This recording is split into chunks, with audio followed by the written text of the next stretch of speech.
So hello everyone. Today we go on with videos about the defenses and in particular with the Sicilian defense. I did this video with the perspective on black, but if you came here thinking it was a video about the NAJDORF for white, well, it's kind of like that. There are a lot of interesting lines also for white and sharp lines with a lot of possibility to play the wrong moves, the wrong move, and to lose for white, but also for black. So if you want, you can check it. I did this perspective only because in the previous video it was from black side, and okay. So I wanted to do a video about several lines. I tried to do it, but there is really a lot of theory about the Najdorf. I didn't want to do a shallow work, a messy video in which no one understand anything, included me. So we will talk only about one line today, the one with bishop g5 and f4, and we start. So e4, c5, knight f3, d6, d4, take, knight f6, knight c3, and a6, gaining control of the b5 square, and do not let any knight jump happens. And to preparing also an expansion on the queen side in some lines. So here we have bishop g5, and here we play e6, but we have to understand why not e5. We don't play e5 because after that move, the square on d6 becomes really weak. With e5, there is knight f5 that is really strong. And if we try to release some pressure, thinking that now we have the center, there is before bishop takes f6, we take, and now the knight on d5, threatening a fork on c7. So we have to go back. But after that, white can just take the bishop, play queen d3, and long castle, putting pressure on d6 and start an expansion on the king side. I will show you. So after this sequence of moves, there is this expansion that is really strong, and if we gain a pawn, there is a f6 that is just crushing. So no need to go for that, and we play e6 instead. And now knight f5 is not available anymore. So here there are after f4 there are three choices for black, and there is bishop e7. Queen c7 and queen b6 that are all possible choices. We will cover everything in this video. I will put the section on the video, so if you want to just skip this part. We will start with queen b6 only for one reason, because with queen c7 and with bishop e7, there is a line with queen f3. Instead, queen b6 is made to avoid that line, and the game that follows is a bit different. So first the different thing, and then we will cover the other one with similar ideas sometimes. So here we are threatening the pawn, and white can actually sacrifice that pawn.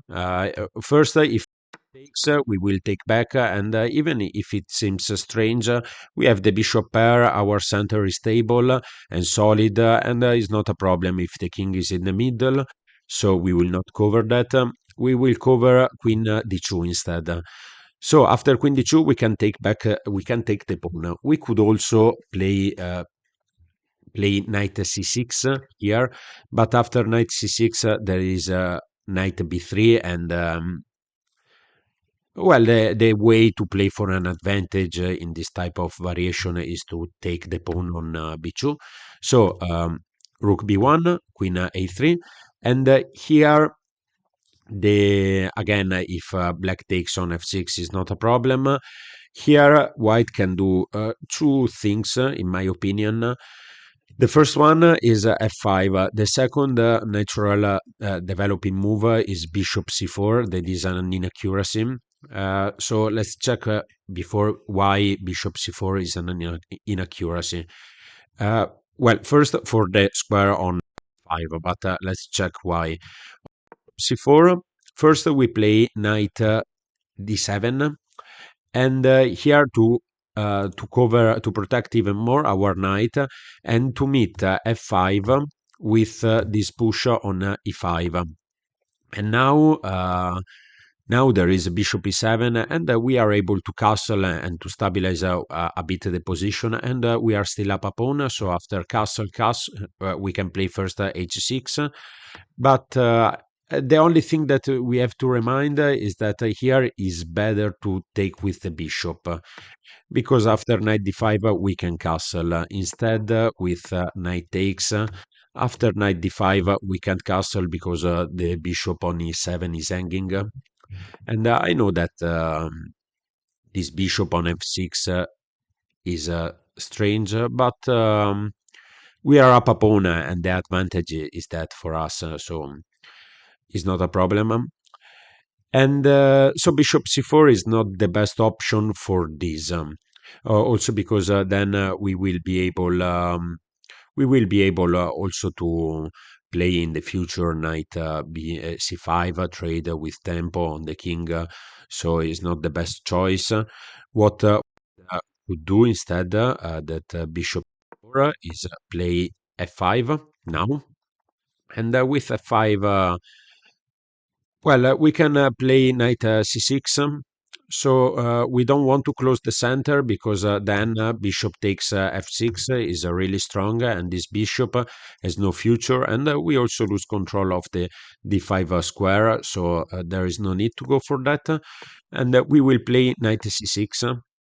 And after knight c6, again, there are if bishop takes is not a problem, here there are two choices that white can do. Is the first one is to take, and the second one is to play rook b3. So if rook b3 right now is not the best choice for queen c5, but the move the orders of move is really important. So here white will take to destabilize a bit black position and to open black king. So here we take back, and okay, so here again there is queen b3, rook b3, or knight takes c6.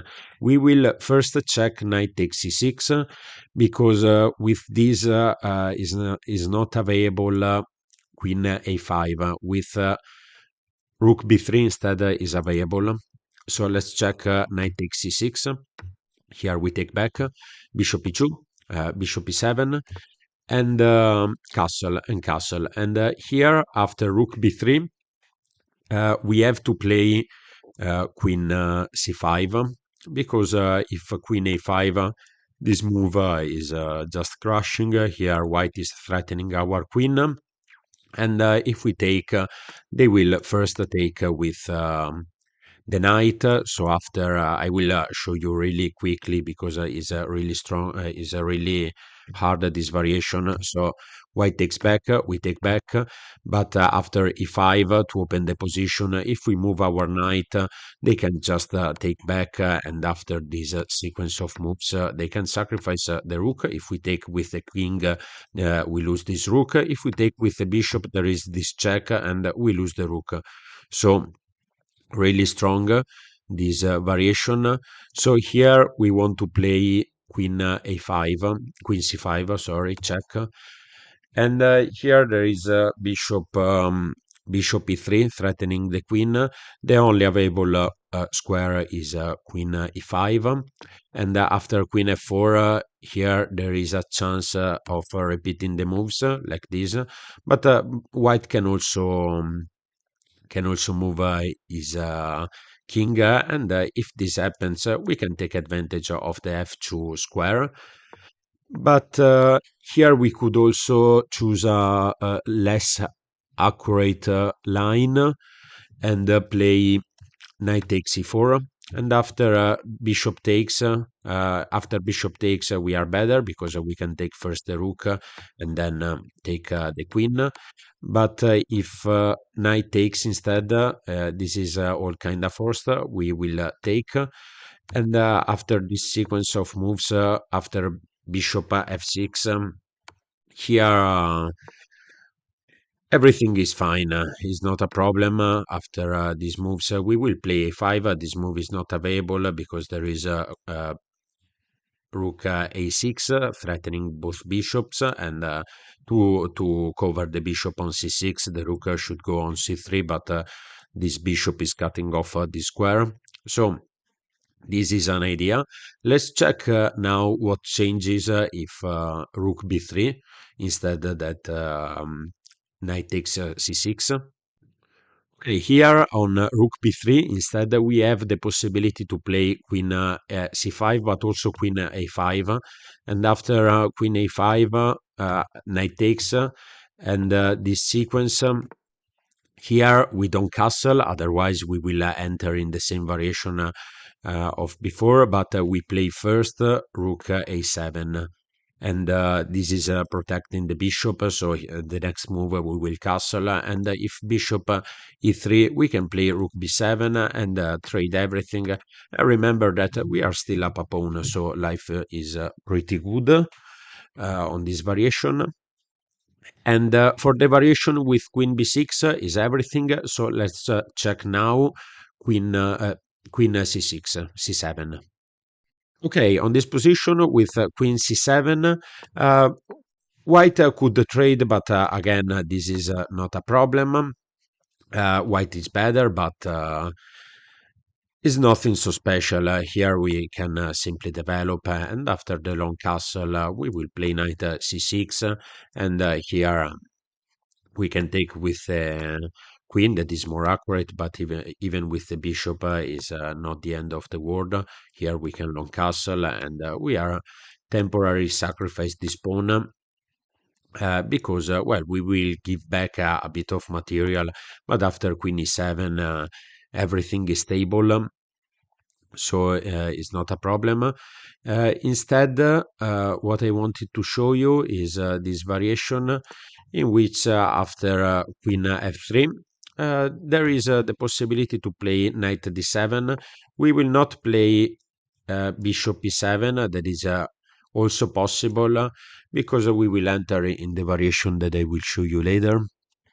So first knight b d7, and here there is a long castle and b5, and we start an expansion. And the difference with bishop e7 is this, that after e5, here we have bishop b7, and instead with the variation of bishop bishop b7 with the variation with bishop e7, instead after this move there is a queen g3 that is a really strong targeting the g7 pawn. And the difference is this, that we have to be a bit careful, but here there is a crazy line for with queen h3, or knight takes e6 is a transposition of moves. So knight takes first, we take back queen h3. Here we take, and this is all forced. Bishop e7, just taking the just covering the check. Here, a really important move is to take with the pawn, because if we take with the knight, this is a blunder for bishop takes b5. Because after bishop takes c5, we take back. There is this knight that lands on b5 to threatening our queen, and if queen c7, there is first knight d7. So here, if we go on f8, we is checkmate, and if we go on d8, is a discover check. So here we will have to give away our queen, and this is just bad. So no need to check it. Here the move that we want to play is pawn takes f6, and after that if the same if there is the same variation, is not so scary as before, because here we can play queen bishop d8, because this will not come with check. So after knight takes, queen takes, the only move that white has to keep drawing chances. His rook takes, and we can sacrifice the queen. And after this, well, there are a lot of possible moves, but we can just grab the pawn, and we will play with two rooks and one bishop against 5 pawns and the queen. And well, it's a nice game. I think is more difficult for sure for white to draw this game. And here, yeah, so the line with queen h3 is kind of the same. Instead that knight e6 is made, queen h3 is made for the same purpose. So here, if queen g3 instead, if white doesn't want to go for that line, we can just grab the pawn and we are happy. Up 1 pawn, we release a bit a lot of pressure. So this is the critical line with queen c7, and on this position, sometimes you may wonder that there are some sacrifice with, let's say, knight takes, but there is nothing here after queen b6. White king is exposed, and this is not scary. And if white takes this pawn, we can simply play knight e4, blocking everything, and we are just winning. So let's check the last one with bishop e7. Okay, here black can also play bishop e7, and the difference from the previous variation, if is after b5, there is a problem, because after bishop b7 there is queen g3. There is queen g3 threatening, if we do something like this move. They can take back, and now this pawn is covered by the queen. And if we try to just move the knight, there is bishop takes e7, and if queen takes, we will lose the pawn on g7. So this is just really, really bad. So here, instead, after we don't play b5, here we play knight b on d7. And here there are two ideas with f5, g4, and bishop d3. So after f5, we can lock the center.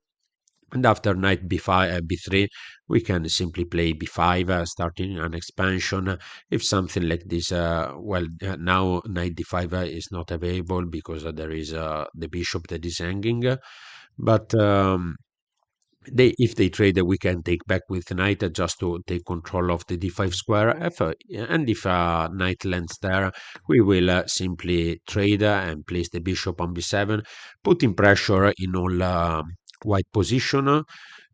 So here, not all white position, but on d5 and on c2. So here, if d3, we can first block everything with bishop f6, and we will play for against this pawn, and we have a passed pawn. So after some maneuver with our pieces, we can play to trade some pieces and start to push this pawn.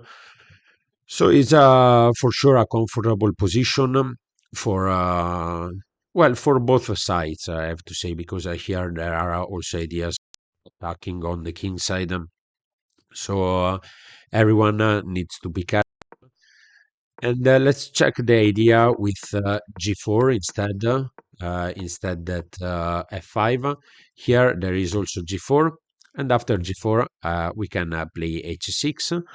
After bishop takes, we will take back, really important, with the bishop, because we have to take control of this e5 square.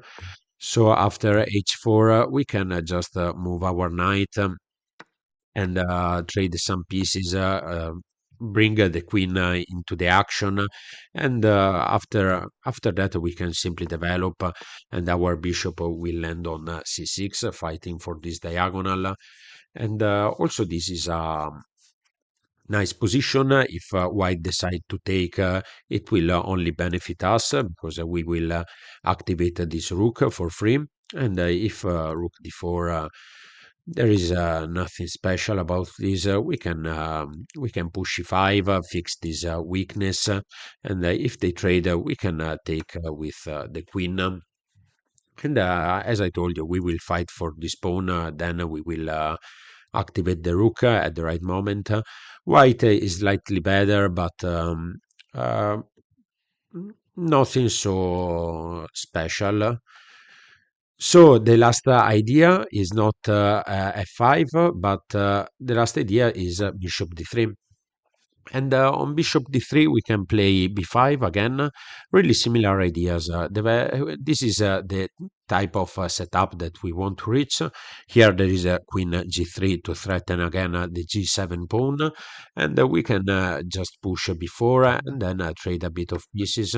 Here, really important, we don't take with the knight because after we take with the knight, there is e takes that will just open our king. I mean, here is not convenient to castle and neither castle long because the position is already completely open. And if we trade, if we take the pawn on d5, there is a bishop takes e7 that is just strong. Here there is knight f5, but I think that also queen takes is good. So we will not take the knight with our knight because we will not gain anything, but we can take with the pawn. And this seems scary, but actually here we can play really important move, just king d8 to bring the queen on, to bring the rook on e8 and to put more defender for the bishop. And after this check, we can just take everything. And here the position will open a bit, but actually there is nothing we can defend properly. There is a I don't think there is so much need to cover in detail this line because, well, I will show you, but all moves are kind of force. After this pawn takes, we will not take with the pawn because there is queen e3 that is really strong, and if rook e8, there is a bishop e4, so we have just to be careful about some small tactic.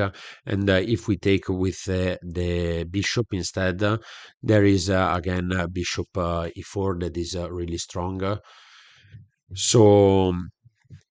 So every move here is kind of forced.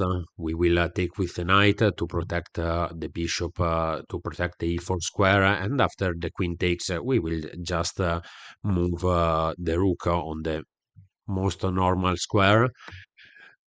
And after this, we will add more. There is again the problem of bishop e4, but also of bishop e7 with some rook sacrifice, and then the queen will take the knight. But also here, there is the same idea. The difference is that we will be up a quality. So I know it's a lot of stuff, and if you are interested, you can check it a second time. But if it was too messy, I'm also interested in having um, some response from you guys. So if you like the video, leave a like. If you want to put a comment and to ask me to do some opening or just give me a response about this video, I will gladly accept it. I hope you enjoy. See you in the next video.